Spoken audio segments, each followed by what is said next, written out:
Friends, அஸ்ஸலாமு அலைக்கும். ஷீர் குருமா சேமியா எப்படி செய்யலாம் வாங்க பார்க்கலாம். ஒரு பாத்திரத்தில் 1 லிட்டர் ஆரோக்கிய மில்க் போட்டுக்கலாம். 1 டம்ளர் தண்ணி போட்டு பால் ஒரு கொதி வரட்டும். 1/2 kg சுகர் போட்டு நல்லா மிக்ஸ் பண்ணி விட்டுக்கணும். இது நல்லா சுகர் கரைஞ்சதுக்கப்புறம் இறக்கி வச்சுக்கலாம். ஒரு கடாயில் 200 கிராம் ரூமானி சேமியா போட்டு ஆயில் இல்லைன்னா நெய் போட்டு இது வறுத்து எடுத்துக்கலாம். நாங்கள் 2 டேபிள் ஸ்பூன் ஆயில் போட்டு வறுத்து எடுத்துக்கிட்டோம்.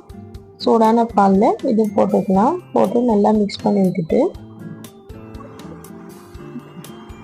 50 கிராம் இனிப்பு இல்லாத பால்கோவா இதில் சின்ன சின்ன துண்டாக போட்டு நல்லா மிக்ஸ் பண்ணி விட்டுக்கணும்.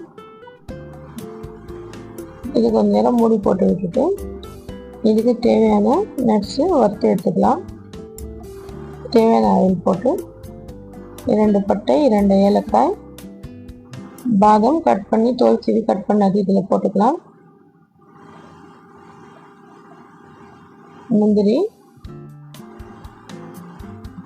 நெய் இல்லைன்னா ஆயில் உங்கள் ஆப்ஷன் தான். நெய் வந்து சில பேருக்கு பிடிக்கும், பிடிக்காது, அதுங்க.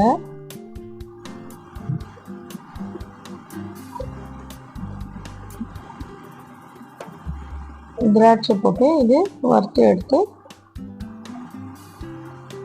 சூடான சேமியாவில் போட்டு அவ்வளோதான் ஃப்ரெண்ட்ஸ். சுட சுட சேவ் பண்ணாக்கா ஷீர் குருமா சேமியா தயார். இதே மாதிரி செஞ்சு பாருங்கள் ஃப்ரெண்ட்ஸ், சூப்பராக இருக்கும்.